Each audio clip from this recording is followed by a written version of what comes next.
Jenni Carlson. And I'm Barry Tramel. Welcome to the Jenni and Barry Show. Week 2 is in the books for the Sooners and the Cowboys, Barry, and some interesting developments off the field. But before we dissect what happened in OU's win over SMU, OSU's victory at Arizona State, and even before we look ahead to the final non-conference games for these two teams, Barry, we have to start with the story of the weekend. Maybe the story in college football. Nah, that's not true. It's probably Texas at Alabama that's the story of college football. But let's start with this. Art Briles, Barry. I saw him on the field at the end of the OU game. I was getting ready to shoot a video, and when I noticed him there, the disgraced Baylor coach, he was talking to Jeff Lebby. Everybody knows Jeff is the OU offensive coordinator, but also Briles' son-in-law. By the time I looked again, I didn't know where Briles was, but he was clearly on the field. Pictures were taken. People were aware of it. He's wearing OU gear. Barry, how much of a black eye is this for OU? I actually don't think it's that much of a black eye, considering the Sooners already had their eyes blackened.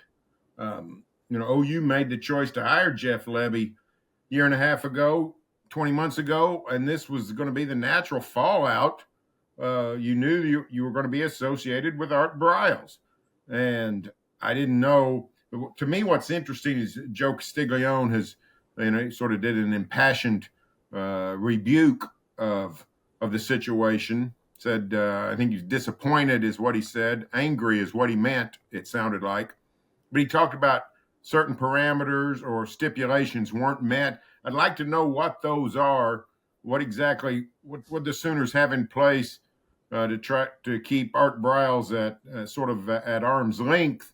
But the truth is, when you hire Jeff Lebby, you let the cat in the hen house. So I don't know that this is. I think it's a bigger deal in the state of Oklahoma than it is outside, because I think people were scratching their heads when they hired Jeff Lebby in the first place.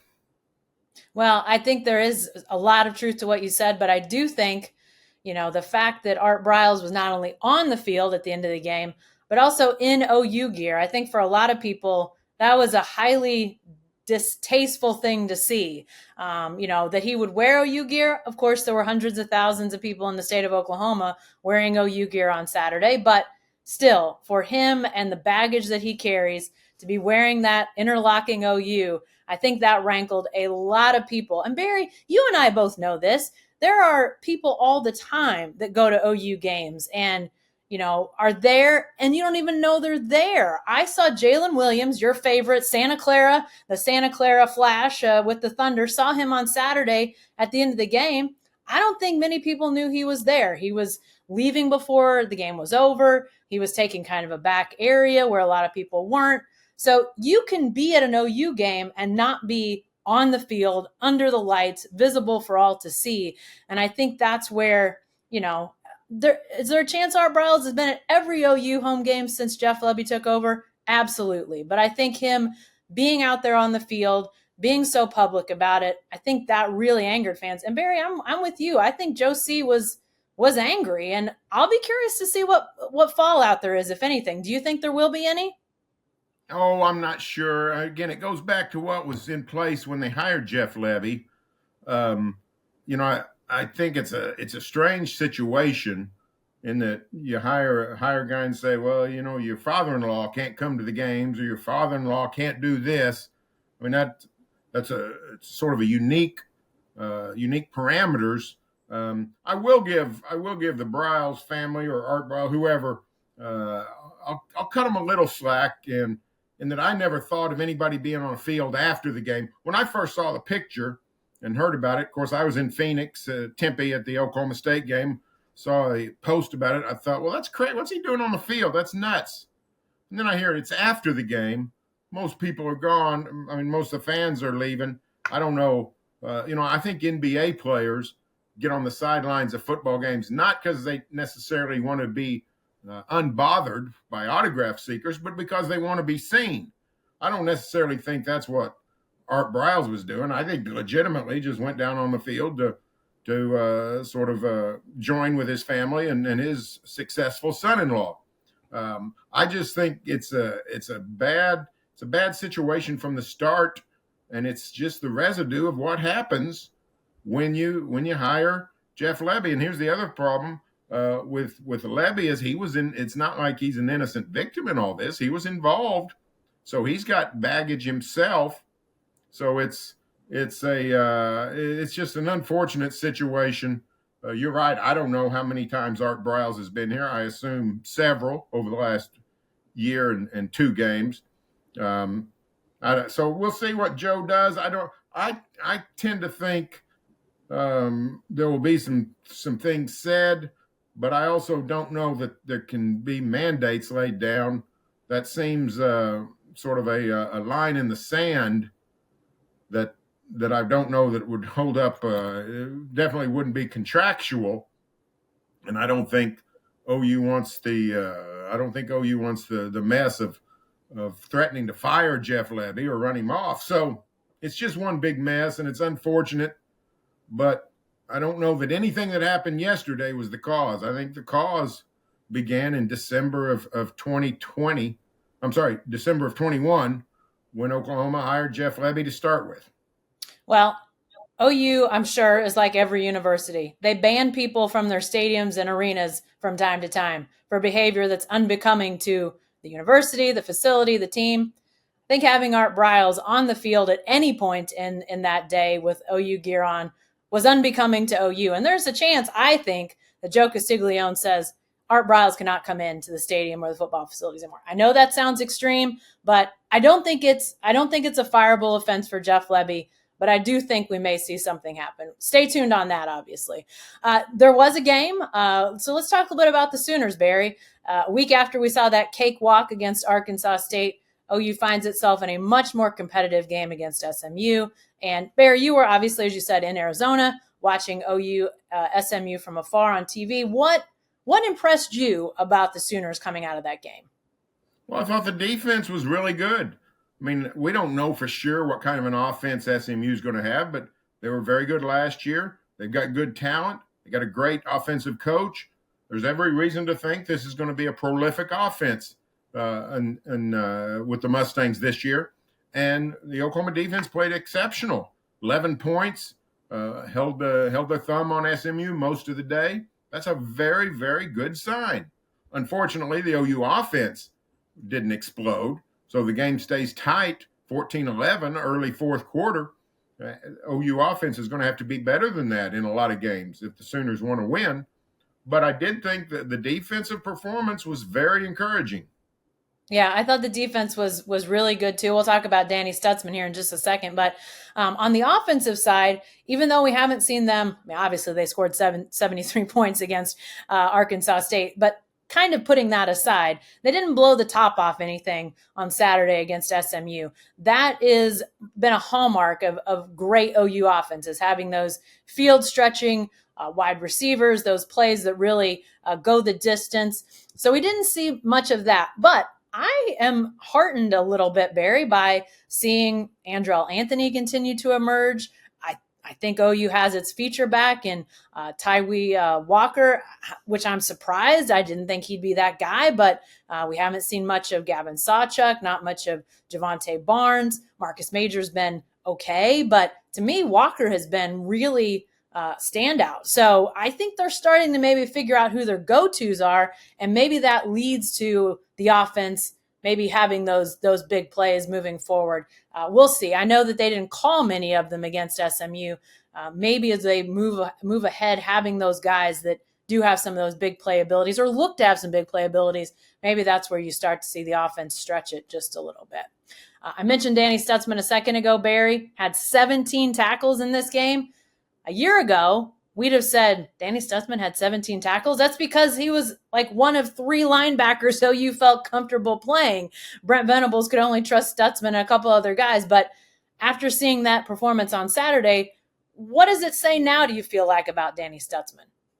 Well, the Brent Venables defense spotlights linebackers. It's designed to open up the field for linebackers to run and make a play. And Stutzman did that yesterday. That's what he's supposed to do, and he did it well. And has won some awards already for his play against SMU, and will win some more. It's a very good sign. Oklahoma has been a little bereft of talent at linebacker. Stutzman appears to be ready to upgrade that. So that's very good. Let's just remember though that when a linebacker does have so many tackles, it's because the line is engaging the blockers and holding them at bay, and the secondary is doing some great pass coverage and forcing the ball to be dumped off for short yardage so that the linebackers can make tackles. So I think a big day by Stutzman means other people are doing their job, and I think that's very encouraging as well. To me, this is the best sign for Oklahoma football through 2 games, is that the defense is improved. It certainly looks improved. And if the offense can get in gear, well, then the Sooners could have what would be a fairly standard Oklahoma season with very high expectations. So that's very good. I liked what I saw out of Stutzman, but I also liked what I saw out of his teammates. Yeah, you've suddenly made me feel a little bit better about OU's almost non-existent pass rush. Didn't have much of a pass rush on Saturday. I understand Preston Stone, the SMU quarterback, really pretty good, pretty talented kid. So I understand that, but not a ton of quarterback hurries, only 1 sack. I'd like to see more in terms of pass rush, but you're right. Those defensive linemen have been holding up. Their blockers have been, opening the door for the linebackers. Stutzman had the big numbers, but I thought Canick played well. Jaron Canick played well at linebacker. Justin Harrington playing well. Haven't seen much of Dasan McCullough. Seems like he's still nursing an injury. Maybe they're just trying to, keep him on the shelf as long as possible. So if those linebackers can be allowed to make plays and then go make them, to me, that's huge in Brent Venables' defense. So a lot of positives. I agree about the defense, Barry. Let me ask you a question. You mentioned the quarterback hurries. Was OU not credited with many quarterback hurries? And did you think that was fairly accurate?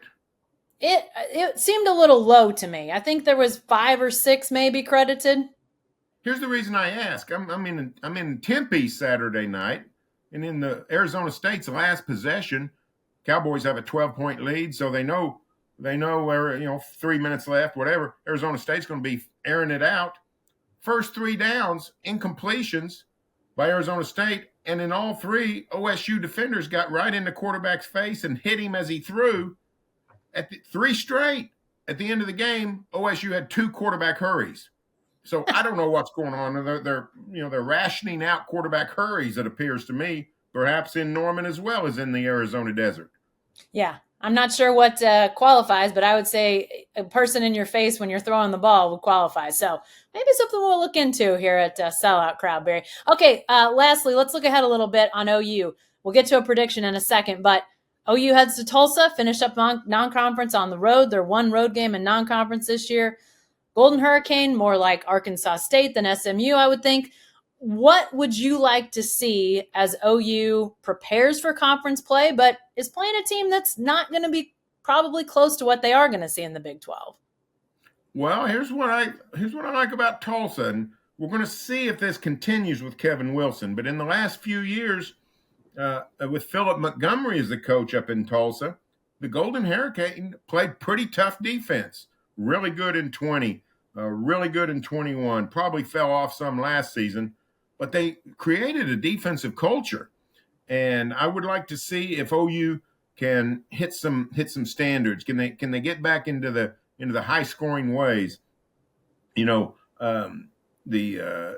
Washington scored, was it 43, I think, on Tulsa yesterday on Saturday. But this is a Washington team that surpassed the 50 mark on Boise State, a traditionally pretty tough team. So I think Tulsa's still pretty good defensive program, and if the Sooners can light them up, that's a good sign. But I'm not sure that it's going to happen. So to me, that's going to be the linchpin for me. Will the Sooners be able to score, not at will, but score at a high rate against the Golden Hurricane? Something that's closer to what they did against Arkansas State, but somewhere between that and SMU. I mean, 73 to in the 20s is a bit of a swing. I agree. I think that'd be great. Here's another thing I'd like to see out of the Sooners next week at Tulsa. Less big penalties. Barry, they had some big penalties in that game yesterday. That touchdown drive that SMU put together, to make it 14-11. Three massive penalties, defensive pass interference, had the sideline interference call Brent Venables took the fall for. Big stuff along the way. They got to cut that out. Those are the types of things that in conference play especially can really turn a game. So clean that up. Get rid of those big penalties that can really turn a game. I'd like to see that be a step that OU takes in that Tulsa game. All right, real quick, Barry, give us a score prediction for OU Tulsa. Oh, I think I'm going to go OU somewhere around 41-13. Something Okay. like 41-13. I do think Sooners will find a way to score more. I don't think they were happy with their offense yesterday, so I think that will be an emphasis this week. I expect the Sooners to roll. I'm going to say 41-13. I'll go with the high 30s. I'll go 38-17. That's my score for the Sooners at Tulsa. All right, let's jump over to OSU, Barry. Yeah, I was in the desert for the Cowboys' escape. They trail 15-7 in the second quarter, get within 15-10 at halftime, and then dominate the second half. And, of course, the story of this OSU season is Mike Gundy's remarkable quarterback carousel. He's platooning three quarterbacks, and he doesn't seem to be ashamed of it, and he doesn't seem to be interested in stopping it anytime soon. He goes in game one, he goes with Garrett Rangel, Alan Bowman, Gunnar Gundy, basically in thirds. Last night, same thing, except he puts Rangel at the bottom of the line, at the back of the line, starts Bowman. So basically cuts the games into thirds and is platooning quarterbacks. What are we to make of this, Jacko? What do you think through two games? What's being accomplished? What do you think the pros and cons? What's going on with the OSU quarterbacking? I was thinking about this driving home last night from Norman. I was listening to the end of the OSU game on the radio, and I was thinking, would they have been in a tight of fit if they would have picked a starter and just rolled with them? Was the closeness of that game any sort of product of the quarterback rotation? And I don't think it was, Barry. I mean, they were obviously in a tighter fit than they expected in the opener against Central Arkansas, but I'm not sure that was a quarterback situation either. I'm not sure you could say, quarterback was what was the problem there. And I don't think it was the same thing. It's the same sort of situation at Arizona State. So, if Mike Gundy's doing this, and presumably he is, to try to figure out who his starter should be, I don't know that there's being much more clarity. At some point, I would think that they at least have to cut it down to two. Platooning two is you hardly see that, but three, surely they can't keep this up. I mean, what are we to make of it? I think there's going to be a time when they have to pick a starter, but I don't personally feel very like I know anything closer to understanding who that guy could be than I did when the season started. Yeah, I mean, what if this is actually happening? Think about this, Jacko. What if Mike Gundy's just entered an era of just telling the truth? And when he said, I have no idea who's our best quarterback, we can't figure it out, we're just going to let him play it out. What if that's – when I watched him play, I watched the opener against Central Arkansas on ESPN Plus. I watched last night live. I can't pick one who's ahead in the Derby. I can't pick out which one's playing the best. They're all a little different, but they're all playing at about the same level. I can understand Gundy's mystery and his bewilderment on who's the best quarterback of the three. Maybe he really is just saying, let's have a Derby, and at some point somebody will emerge, but through two games, nobody has emerged. And it's been other things that have sort of decided the running game has gotten going in the second half. Defense has played well. The quarterbacks have been stable. They've just all been about the same. So I don't know. But Gundy said he's prone to do the same thing this Saturday against South Alabama. Now, go ahead. Is your expectation that they just move the lineup up? Gunnar Gundy becomes a starter? We will see that. I think Gunnar Gundy is likely to start on Saturday. Gundy, Rangel, Bowman. That would give all three quarterbacks one game in each of the three time slots. It's almost like the college football window: the morning, the afternoon, and the night slots. So we got the starter, we got the middle reliever, and we got the closer. That's what we've seen. And I charted it last night. All three guys played between 18 and 24 snaps. Gundy and Bowman each had 4 possessions. Rangel had 3. The yardage was not too difficult. They all scored. All produced a touchdown drive. And I guess who was it? Gundy and Rangel had field goals under their leadership. So nobody's really separating themselves. What is encouraging, though, is that the OSU defense is really starting to play. And I wrote about this last night. This one reminded me of the 21 Boise State. You mentioned it last week that OSU struggling against 1AA opponents is not a death knell, because that's what they did in 21.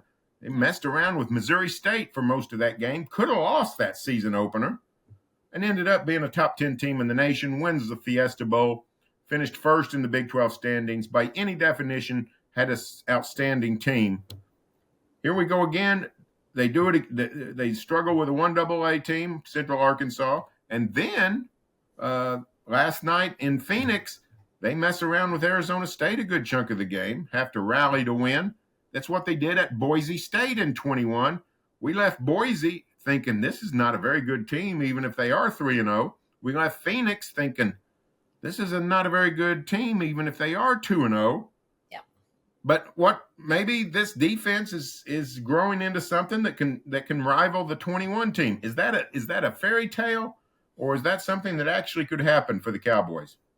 I mean, we didn't see it coming in 21. So to think that, we might have some sort of better vision in 23 seems a little presumptuous. I mean, it does seem, in terms of that 21 team had Jim Knowles leading that defense for several years. They had veterans on the defense in the system. They were really coming into their own. We'd seen it percolating in the season and a little bit before that was a defense that was really coming together. Obviously, we don't have that long stretch of runway leading into this season with Brian Nardo. This was only game 2 for him. So it's a little hard to gauge from that standpoint. But I think that there are at least some really good playmakers on this defense, Barry, whether you're talking about, Colin Oliver, Kendall Daniels, some guys that we didn't expect to be playmakers that are out there making plays. So I don't know if I'm ready to say it's likely or even possible, but I also didn't think that 21 defense, as good as they were, and they had Spencer Sanders, a known commodity at quarterback, lots of things that sort of lined up to look pretty positive for them. You mentioned the Boise State game. 2 years later, I still don't quite know how OSU won that game. So the fact that you would have that good of a team with that close of a call, I mean, it feels like with their schedule and some things that line up pretty well, who knows? I don't think it's out of the realm of possibility, Barry. How about that? Yeah, and here's the thing to remember. This is a bewildering OSU team. This is a team that keeps playing games they could lose. But they haven't. And that's what the 21 team did. Yep. It flirted with defeat. It avoided defeat. If you can do that, you can produce a really good season. Another element that keeps repeating itself is the Cowboys can't run the ball until it really matters late in the game. Fourth quarter against Central Arkansas, second half against Arizona State. 2 things going on. One is outstanding adjustments, I think, by the OSU coaching staff. Last night running the inside zone instead of the outside zone, changing the blocking schemes, those kinds of things. But can they get to the point where they sort of can tinker with that in the first quarter or the second quarter? Get this running game going much quicker. Last night, all 3 tailbacks had big second halves. Cowboys need that running game, though, in the first half. Yeah, no doubt about it. I have to, a moment of admission here, Barry. So you're in the desert watching it live. I'm in Norman. The game in Norman gets over roughly half an hour before OSU kicks off. So I was at least aware of what was happening in the first half, but not really watching. I didn't really get a chance to start watching, have the game on sort of in the corner of my laptop until the second half. And I felt like every time I looked down, I saw an OSU running back going for 5 yards, 7 yards. I thought, man, they're running over these guys. The run game has emerged. Look at this. Again, it wasn't until that drive home listening to the OSU radio broadcast that I heard that OSU had 0 rushing stats at halftime. 0, Barry. I couldn't believe I did not know that. You wouldn't know that looking at him in the second half. No, and they had a couple of sacks in the first half, but I think the tailbacks had 13 yards on 8 carries in the first half. They just couldn't find any running room.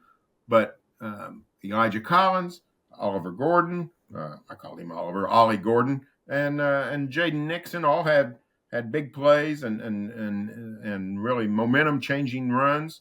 They really got it going. It gives you hope that things can turn around. We'll see. South Alabama comes to town this week. Iowa State is the week after, up in Ames, then a bye week, and then the horror of horrors, back-to-back games against the Kansas Behemoths, KU, K-State. Can the Cowboys get to 4-0 going into October for that Kansas 1-2 punch and see where the season takes them? I definitely think so. Hey, one other thing I'll say about the run game. We were talking about that Boise State game. You know what happened in that game? A guy named Jaylen Warren stepped up. That's the game they found him. That's the game when they found he's a difference maker. No doubt about it. And that's also the game they figured out they had an offensive line that could block for him. So who knows? Maybe we see even more parallels moving forward from this Arizona State game. But I do think it's highly possible OSU gets to the bye week 4-0, and then they get K-State at home, Barry, on a Friday night. You know that's going to be a great atmosphere. What you said earlier about OSU finding ways to win. Sometimes it's not pretty. Sometimes it's maddening. Sometimes it's confounding. This quarterback situation, defense figuring things out, running game that can't run in the first half, but runs over people in the second half. It's confusing. But at the end of the day, if you win, that's the biggest deal. So I think OSU beats South Alabama. I think they beat Iowa State. And then we'll see. And then I think we really get to find out how truly good could this OSU team be. The Big 12 schedule makers truly indeed did OSU a solid, gave them a pretty easy schedule, also gave them a pretty good schedule order. This is a schedule built for success. All right, score prediction from Stillwater. Remember, South Alabama, Sun Belt Conference, is not a bad team. Had a breakout year last year. Dang near took down UCLA in the Rose Bowl. Played Tulane, a tough game in the season opener a week ago. Score prediction for the Jaguars Cowboys. I'm going Cowboys 31-21, Barry. I think you'll see, some more good progress. I don't think this is a blowout type game, but I like OSU by double digits. I got 35-17. I do think Cowboys showed some improvement in a lot of ways. Maybe they can be more in command of this game than they have in the past. Hey, 2 quick things before we go, Barry. We saw talk about big stories. We were talking about Art Briles at OU, but nationally, Alabama, Texas got everybody's attention. Texas wins by double digits. Gotta ask, is Texas actually, finally, truly back? Will you think less of me as a person if I say yes? I'm thinking about saying yes. When you win 8 games or 9 games or do whatever Texas has done for the last 13 years, I don't know what they've been doing. I don't want to hear about being back. You go to Tuscaloosa and win, and you want to say you're back, I can't argue with you. That's not the place. Do you know the last non-conference team to beat Alabama in the regular season?